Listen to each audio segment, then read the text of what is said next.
नमस्कार, स्वागत है एक बार फिर सभी का गजब एकेडमी पर। सीडीपी की क्लास आप सभी के लिए एक बार लेकर फिर उपस्थित हुआ हूँ। यूपी टेट 2026 पेपर जो 2, 3 और 4 जुलाई को होना है, तो बहुत ही अच्छी क्लास आज की होने वाली है सीडीपी की। ये क्लास नंबर 4 है। तो हम लोग देखेंगे पिछली क्लासों में जो हमने सीखा, प्रैक्टिस किया और आज थोड़ा लेवल अप है। तो हम लोग चलते हैं अपने पहले क्वेश्चन की ओर। पहला क्वेश्चन है,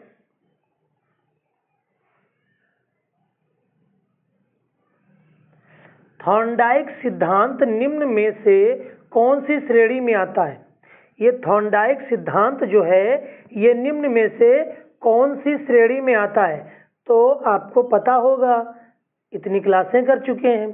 तो थॉर्नडाइक सिद्धांत जो है ये व्यवहारात्मक सिद्धांत में आता है। किस में आता है? व्यवहारात्मक सिद्धांत में आता है। अब व्यवहारात्मक सिद्धांत के अंतर्गत जैसे आपके मनोवैज्ञानिक हो गए मैक्स मेयर हो गए, हल हो गए, टालमैन हो गए, स्किनर हो गए। तो यानी व्यवहारात्मक सिद्धांत से जो रिलेटिव हैं, जो मिलते जुलते हैं, वो मैक्स मेयर हैं, हल हैं, टालमैन हैं और स्किनर हैं। ये लोग भी व्यवहारात्मक सिद्धांत का सहयोग करते हैं। इसके बाद क्वेश्चन नंबर 2 देखते हैं। सीखने के वक्र किसके सूचक हैं? सीखने का जो वक्र होता है वो किसका सूचक है? सीखने की प्रगति के सूचक हैं क्या, या सीखने की मौलिकता के सूचक हैं क्या, या सीखने के गत्यात्मक स्वरूप के सूचक हैं क्या, या सीखने की रचनात्मकता के सूचक हैं? तो सही जवाब आपने देख लिया होगा, साथ ही साथ आप हल करते चलिए। तो इससे ये होगा कि आपको पता चल पाएगा कि 30 में से हम कितने क्वेश्चन हल कर पा रहे हैं। तो इसका सही जवाब हो जाएगा सीखने की प्रगति के सूचक। सीखने की प्रगति के सूचक हैं। Question number next, question number 3 है, व्यक्तित्व का सामाजिक अधिगम सिद्धांत किसने दिया? व्यक्तित्व का सामाजिक अधिगम सिद्धांत किसने दिया? तो ये सिद्धांत देने वाले मनोवैज्ञानिक 2 हैं, बंडूरा और वाल्टर। यानी आप व्यक्तित्व के सिद्धांत आप ऐसे समझ सकते हो कि व्यक्ति अवलोकन और नकल और आदर्श व्यवहार के ही माध्यम से सीखता है। अवलोकन, अनुकरण और नकल से ही व्यवहार के माध्यम से जो है व्यक्ति एक दूसरे से सीखता है। तो ये सिद्धांत किसने दिया था? बंडूरा और वाल्टर ने दिया था। आप समाज में जब इंटरफेस करोगे, समाज में रहोगे, तो समाज में हर प्रकार के लोग होंगे, अच्छे भी लोग होंगे, बुरे भी लोग होंगे। तो आप जो अच्छी बातें हैं उनको अपने अंदर एक्सेप्ट करना है, बाकी बातों को निगलेक्ट कर देना है। तो इसके बाद क्वेश्चन नंबर 4 की तरफ बढ़ते हैं हम लोग। क्वेश्चन नंबर 4 कह रहा है, मिरर ड्राइंग परीक्षण निम्न में किसके मापन हेतु प्रयुक्त होता है? ये मिरर ड्राइंग परीक्षण जो है किसके मापन के लिए प्रयोग किया जाता है? तो ये जो है अधिगम, इससे अधिगम मापन हेतु प्रयुक्त किया जाता है। यानी इसका उपयोग अधिगम की दर, जैसे हाथ, आँख और समन्वय, ये सब जो चीजें हैं, इनको अधिगम निकालने के लिए, ये चीज समझने के लिए इसका उपयोग किया जाता है। फटाफट रिवीजन करते हैं हम लोग। क्वेश्चन नंबर 5 ... केंद्रीय प्रवृत्ति का एक माप है क्या? केंद्रीय प्रवृत्ति की माप क्या है? माध्यिका है, बहुलक है और क्या है? माध्य भी है, माध्य भी कह सकते हो। इसके बाद क्वेश्चन नंबर 5 देखते हैं फटाफट। निम्न में से कौन शेष से भिन्न है? इसमें से भिन्न बताना है कौन सा है। तो आपका TAT भिन्न है कि 16 PF या क्लाउड पिक्चर टेस्ट या ड्रा ए मैन टेस्ट। तो इसका सही जवाब हो जाएगा 16 PF। ये जो है भिन्न है, ये जो है व्यक्तित्व का सिद्धांत, व्यक्तित्व का सिद्धांत, व्यक्तित्व का सिद्धांत हो गया। जैसे ड्रा ए मैन टेस्ट है, ड्रा ए मैन टेस्ट है, ये व्यक्ति मापन की प्रक्षेपी विधि है। ये जो है व्यक्ति मापन की प्रक्षेपी विधि, व्यक्ति मापन की प्रक्षेपी विधि है कौन? Draw a man test. समझ में आ गया होगा। इसके बाद क्वेश्चन नंबर 7, बहुत ही अच्छी क्लास होने वाली है, आप इसको देखिए, रिवीजन करिए, और 2 जुलाई या 3 जुलाई 4 जुलाई को जब आप पेपर दे के आएंगे तो आपको यकीन होगा कि क्लास में कितना दम था। इसके बाद क्वेश्चन नंबर 7, विकासात्मक कार्य के प्रत्यय के प्रतिपादक कौन थे? विकासात्मक कार्य के प्रत्यय के प्रतिपादक कौन थे? तो प्रत्यय के प्रतिपादक थे हैवी घस्ट, हैवी घस्ट। यानी हैवी घस्ट के अनुसार विकासात्मक कार्य एक ऐसा कार्य है कि जिसे एक व्यक्ति को किसी विशेष जीवन काल में हल करना होता है, किसी एक व्यक्ति को किसी विशेष जीवन काल में हल करना होता है। क्वेश्चन नंबर 8 देखते हैं हम लोग। क्वेश्चन नंबर 8 कह रहा है, सृजनशीलता की पहचान हेतु किसने सृजनात्मक चिंतन परीक्षण का निर्माण किया? क्वेश्चन कह रहा है, सृजनशीलता की पहचान हेतु किसने सृजनात्मक चिंतन परीक्षण का निर्माण किया? ये क्वेश्चन हमसे पूछा जा रहा है। तो इसका सही जवाब क्या हो जाएगा? टोरेंस। सही जवाब क्या हो जाएगा? Torrance. Question number 9, question number 9 को देखते हैं। डैश डैश अधिगम के प्राथमिक नियमों में से एक नियम कौन सा है? यानी अधिगम के जो प्रारंभिक या प्राथमिक नियम है उनमें से एक है कौन? ये है भैया प्रभाव का नियम, प्रभाव का नियम, जो कि ये भैया आपको याद होंगे कौन? थॉर्नडाइक। ये भैया आपको याद होंगे।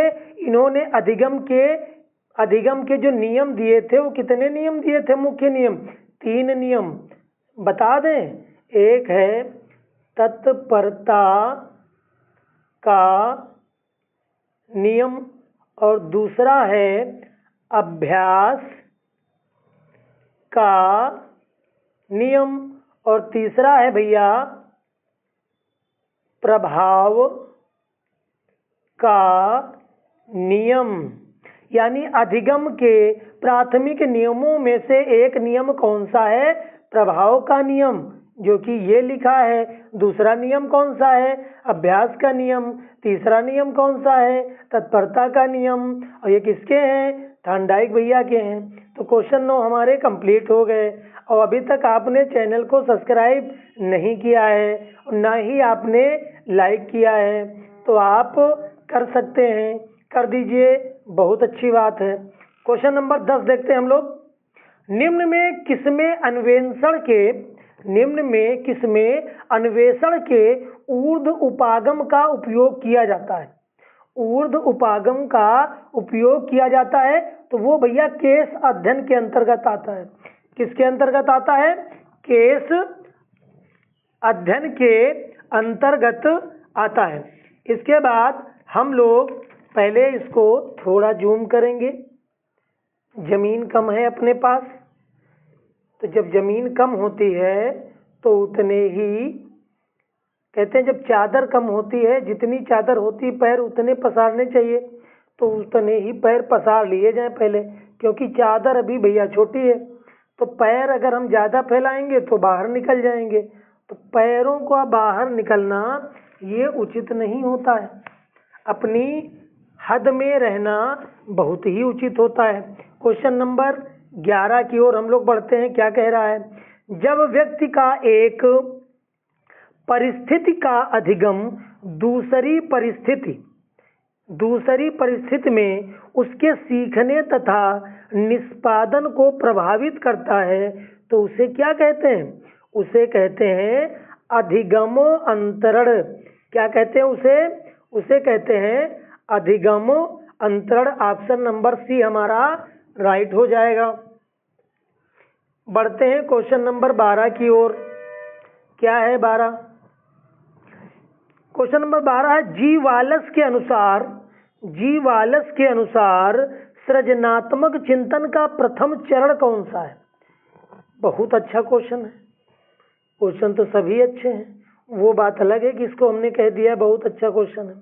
ये 30 के 30 ही क्वेश्चन बहुत अच्छे हैं, बड़ी मेहनत की गई इनको निकालने में, और ये पेपर में फंसने वाले क्वेश्चन हैं, पेपर में आने वाले क्वेश्चन हैं आपके। चलिए, जी बालस के अनुसार, ये जो जी बालस हैं इनके अनुसार सृजनात्मक चिंतन का पहला चरण क्या है? तो पहला चरण है इसका उपक्रम। क्या है? उपक्रम। और ये उद्भवन जो है ये दूसरा चरण। कैसा? दूसरा चरण। और उद्भासन ये भैया तीसरा चरण हो गया आपका। और मूल्यांकन जो बचा है ये चतुर्थ चरण हो गया। चतुर्थ चरण हो गया। तो आपके समझ में आ गया क्या? आ गया कि जी बालस के अनुसार सृजनात्मक चिंतन का प्रथम चरण होता है। प्रथम चरण होता है या है, कौन सा है? तो वो भैया प्रथम चरण है उपक्रम। तो दूसरा चरण कौन सा हो गया? दूसरा चरण है उद्भवन। तीसरा चरण कौन सा है? उद्भासन। और चौथा चरण है मूल्यांकन। ये क्वेश्चन क्लियर हुआ। आगे बढ़ा जाता है। देखिए क्वेश्चन नंबर 13।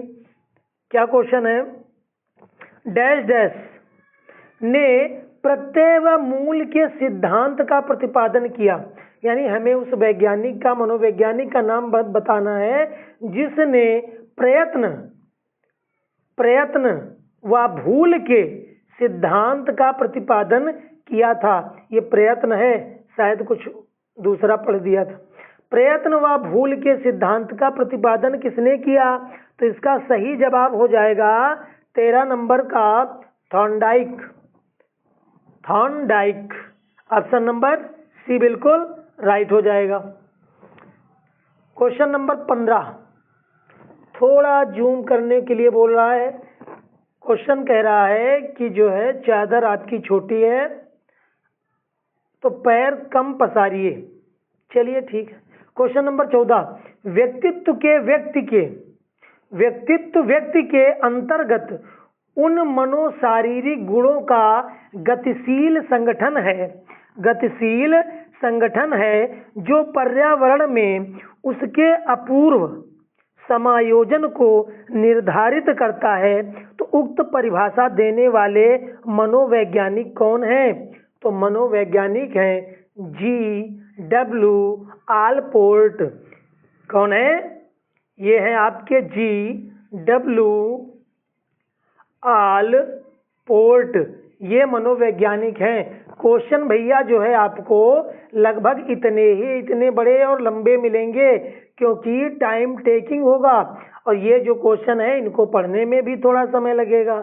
आप ये मत समझना कि जो वन लाइनर क्वेश्चन है सिंपल वाले बस वही एग्जाम में आने वाले क्वेश्चन हैं।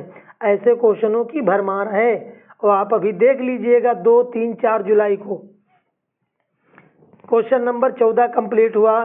ये नीचे छूट गया। सीखने में पलायन आधारित है। सीखने में पलायन आधारित कब है? सीखने में पलायन कब होगा भैया? सीखने में पलायन तब होगा जब नकारात्मक पुनर्बलन होगा। कैसा पुनर्बलन होगा? नकारात्मक पुनर्बलन। यानी आप कह सकते हो कि ऐसा पुनर्बलन जो सही अनुक्रियाओं की दर को कम करता है। ऐसा पुनर्बलन जो सही अनुक्रियाओं की दर को कम करता है क्या कहलाता है? नकारात्मक पुनर्बलन कहलाता है। क्वेश्चन नंबर 16,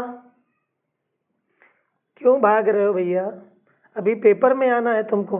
क्वेश्चन नंबर 16 कह रहा है भाषा का, देखिएगा, भाषा का वह घटक जो ध्वनि की गति के अनुक्रम, संचालन एवं उसकी रचना से संबंधित नियम की चर्चा करता है, उसे क्या कहते हैं? उसे क्या कहते हैं भैया? उसे स्वर विज्ञान कहते हैं। क्या कहते हैं? स्वर विज्ञान कहते हैं। अब आप दोबारा पढ़िए क्वेश्चन को। भाषा का वह घटक जो ध्वनि की गति के अनुक्रम, संचालन एवं उसकी रचना से संबंधित नियम की चर्चा करता है, उसे क्या कहते हैं? उसे कहते हैं स्वर विज्ञान। स्वर विज्ञान उसको कहते हैं। Question number 17, 15 question complete. हम लोग 17 क्वेश्चन पर पहुंच चुके हैं।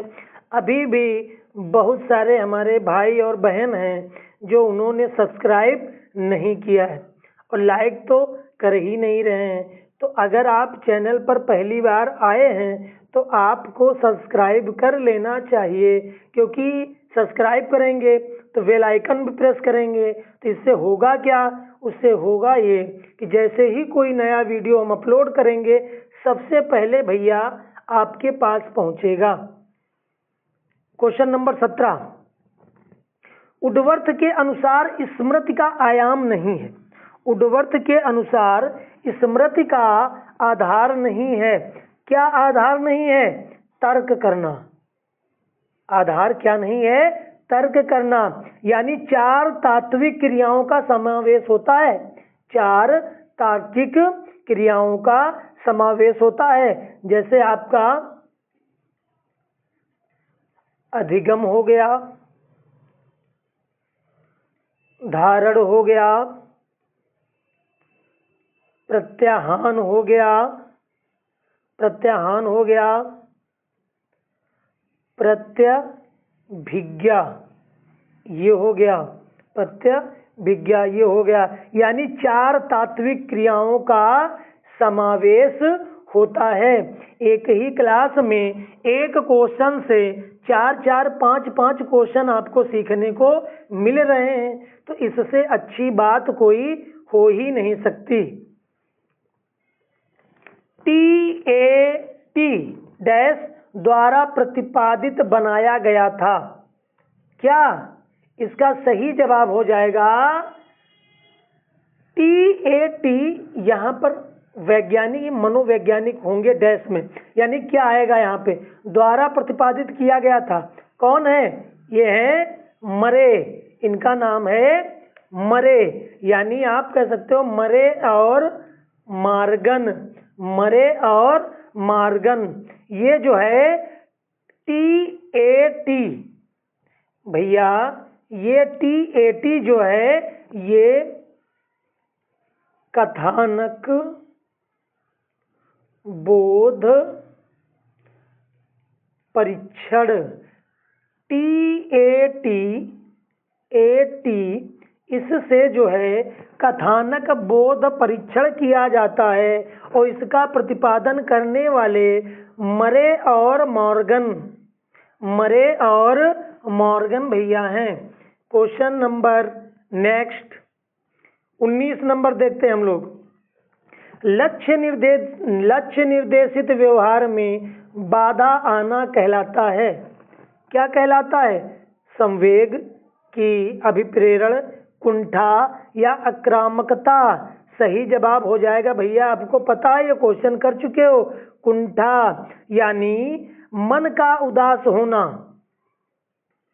मन का उदास होना, मन का उदास होना, नकारात्मक सोच आना मन के अंदर, ये सब कुंठा का कारण है। क्वेश्चन नंबर 20, क्वेश्चन नंबर 19 क्या है? क्वेश्चन नंबर 19, आँख के रंग को कौन सा कारक प्रभावित करता है? तो आँख के रंग को भैया हेरिडिटी, अनुवांशिकता प्रभावित करता है। क्या प्रभावित करता है? अनुवांशिकता, अनुवांशिकता प्रभावित करता है। अगर आपके पिताजी की आंखें भूरी हैं तो बहुत ज़्यादा चांस होता है कि उनके बच्चे या किसी एक बच्चे की आंख भी भूरी होगी। ये होता है हेरिडिटी इफेक्ट, अनुवांशिकता का कारण। कभी कभी देखा होगा कि कुछ लोग हैं, जैसे किसी के बाबा जो हैं उनकी खोपड़ी में, उनके सर में जो बाल हैं वो बीच वाले बिल्कुल गायब है, यहाँ पर पूरा हेलीपैड बना है, कुछ नहीं है, बिल्कुल ऐसे। तो ये मजाक के लिए कह रहे हैं, आप दिल में न लेना। तो ये जो है ऐसे हैं, बिल्कुल सपाचट बीच में, और अगल बगल ये बाल हैं। तो इनका जो लड़का है वही कंडीशन इनकी भी है, वही कंडीशन भैया इनकी भी है। अब ये नीचे वाला डर रहा है जो इनका लड़का है कि भैया हमारे पिताजी भी ऐसे, हमारे बाबा जी भी ऐसे, अब नंबर क्या हमारा है? तो हो सकता है, कोई बड़ी बात नहीं, आपका भी नंबर हो सकता है। इसके बाद क्वेश्चन नंबर 21, क्या है 21? आधार आयु निम्न में से किसके मापन से संबंधित है? आधार आयु जो है ये बुद्धि के मापन से संबंधित है भैया, बुद्धि के मापन से संबंधित है। ये ईस्टर्न ने क्या किया था? ईस्टर्न ने दिया था, वही ईस्टर्न भैया है कौन से?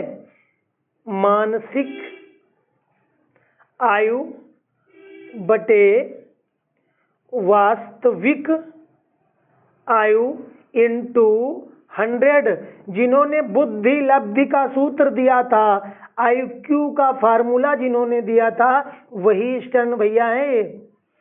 उसके बाद क्वेश्चन नंबर 22 की ओर आगे बढ़ते हैं।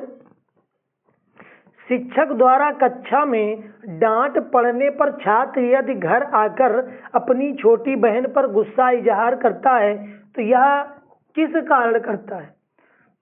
क्या उदाहरण है इसका? तो इसका सही जवाब क्या होगा? विस्थापन। सही जवाब क्या होगा भैया? विस्थापन के कारण वो जो है ऐसा करता है। या हम कह सकते हैं कि संवेगात्मक विस्थापन की इस दिशा में व्यक्ति अपनी सामान्य दशा में नहीं रहता है, यानी जब उसके अंदर संवेग उत्पन्न होता है विस्थापन की दिशा में, तो वो व्यक्ति जो है सामान्य दशा में नहीं रहता है। उसे ये भी नहीं पता होता है कि हम व्यवहार उचित कर रहे हैं कि अनुचित कर रहे हैं। यही रीजन है कि मास्टर साहब ने डांट लगाई। अब मास्टर साहब से तो बोल नहीं पाए, बोल देते तो एक दो और लग जाते। तो वो क्या किया उन्होंने? वो अपनी गुस्सा लिए अपने घर चले आए और छोटी बहन उनको मिल गई, पूरी गुस्सा अपनी बहन पर उतार दिया, जो कि बड़ी गलत बात है। इसके बाद क्वेश्चन नंबर 23 देखते हैं हम लोग। निम्न में कौन सीखने के गेस्टाल्ट सिद्धांत से संबंधित है? निम्न में कौन सीखने के गेस्टाल्ट सिद्धांत से संबंधित हैं? ये कोहलर भैया हैं। कौन है? कोहलर। कोहलर भैया हो गए गेस्टाल्टवादी, और एक हो गए जिनको वर्दाइमर बोलते हैं, वर्दीमर हो गए, और आपके मैक्स हो गए, और एक और नाम सुन लो, का बंका। ये जो है मनोवैज्ञानिक, ये गेस्टाल्टवादी। क्वेश्चन नंबर 24, इरोस शब्द संबंधित है, इरोस शब्द संबंधित है जीवन मूल प्रवृत्ति से। किससे संबंधित है? जीवन मूल प्रवृत्ति से। इरोस शब्द जो है जीवन मूल प्रवृत्ति से संबंधित है। आगे बढ़ते हैं। अहम नियंत्रित होता है, देखते हैं क्या है क्वेश्चन, थोड़ा लिख दें। अहम नियंत्रित होता है। अहम नियंत्रित होता है किसके द्वारा? वास्तविकता सिद्धांत के द्वारा। वास्तविकता सिद्धांत के द्वारा अहम जो है निर्देशित होता है। और ये जो आपका इदम होता है, इदम, ये इदम का अर्थ है जिसका विकास बाहरी पर्यावरण में होता है। जिसका, इसका अर्थ क्या होता है कि जिसका विकास बाहरी पर्यावरण में होता है। 26 की ओर हम लोग आ चुके हैं। यूपी टेट को फतेह करके आना है। Question number 26। क्वेश्चन नंबर 26 है कोलिस्ट, क्या लिखा है, कोलिस्टोकाइनिन एक हार्मोन है जिसकी सुई यदि दे दी जाए तो क्या होगा प्राणी को, तो प्राणी की भूख ही कम हो जाएगी।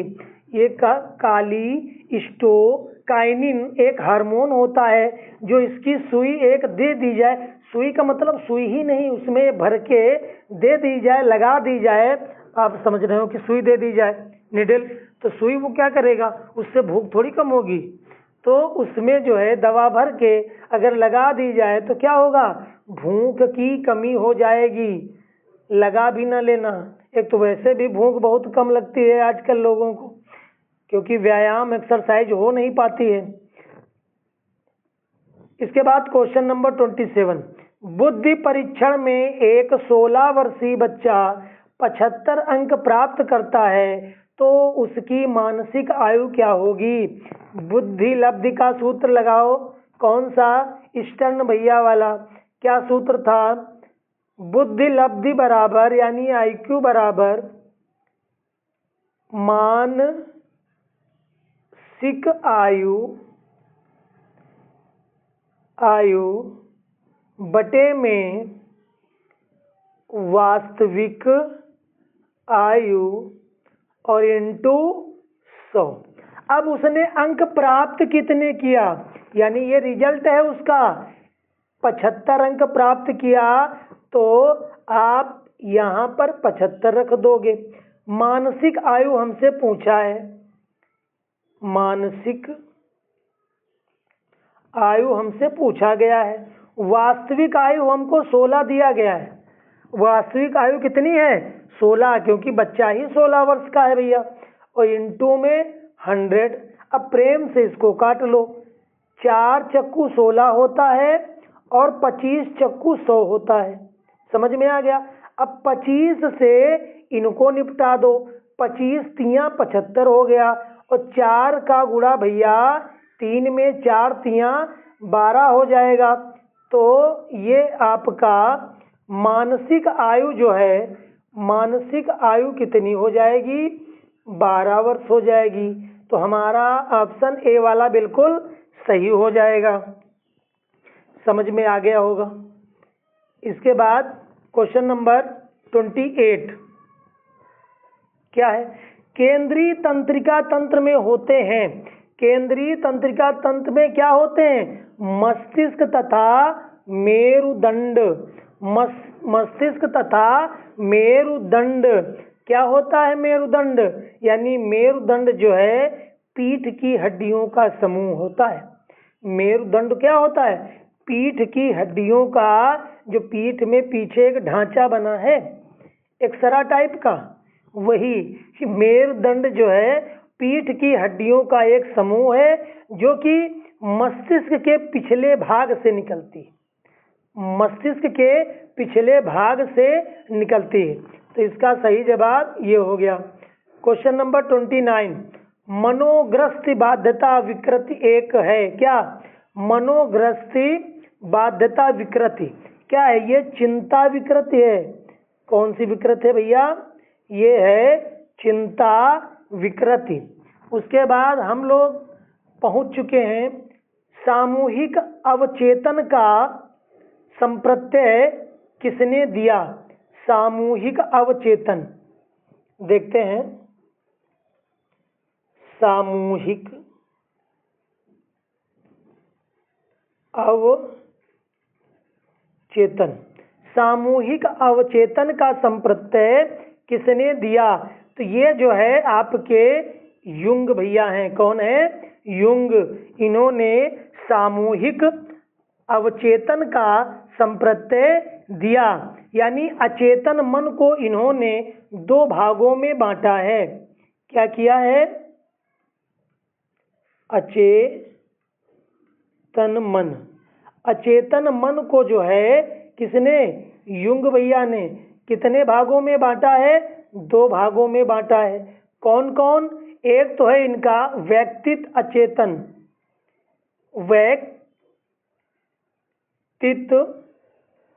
वैयक्तिक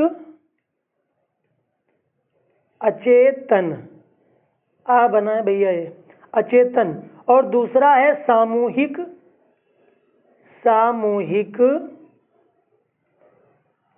अचेतन, ये है।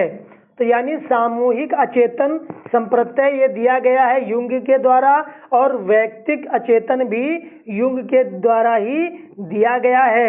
वैयक्तिक अचेतन जो होता है वो अचेतन मन में वे स्मृतियां या अनुभव और इच्छाएं होती हैं जो दमित होती हैं। क्या होती हैं? दमित होती हैं पूरी तरीके से। और जो सामूहिक अचेतन होता है उसमें व्यक्ति से संबंधित यानी वे तत्व होते हैं जो पूर्वजों के वंशानुक्रम द्वारा ग्रहण किए जाते हैं। सामूहिक अचेतन में वे तत्व होते हैं जो पूर्वजों के वंशानुक्रम द्वारा क्या किए जाते हैं? ग्रहण किए जाते हैं। तो आज की क्लास यहीं पर समाप्त होती है। होती क्या है, 30 क्वेश्चन थे, कंप्लीट हो गए, तो समाप्त तो करना ही पड़ेगा।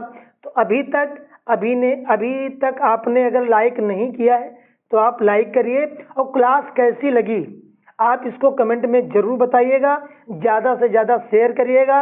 मिलते हैं नेक्स्ट क्लास में, तब तक खुश रहिए, मस्त रहिए, जबरदस्त रहिए। नमस्कार, बहुत बहुत धन्यवाद।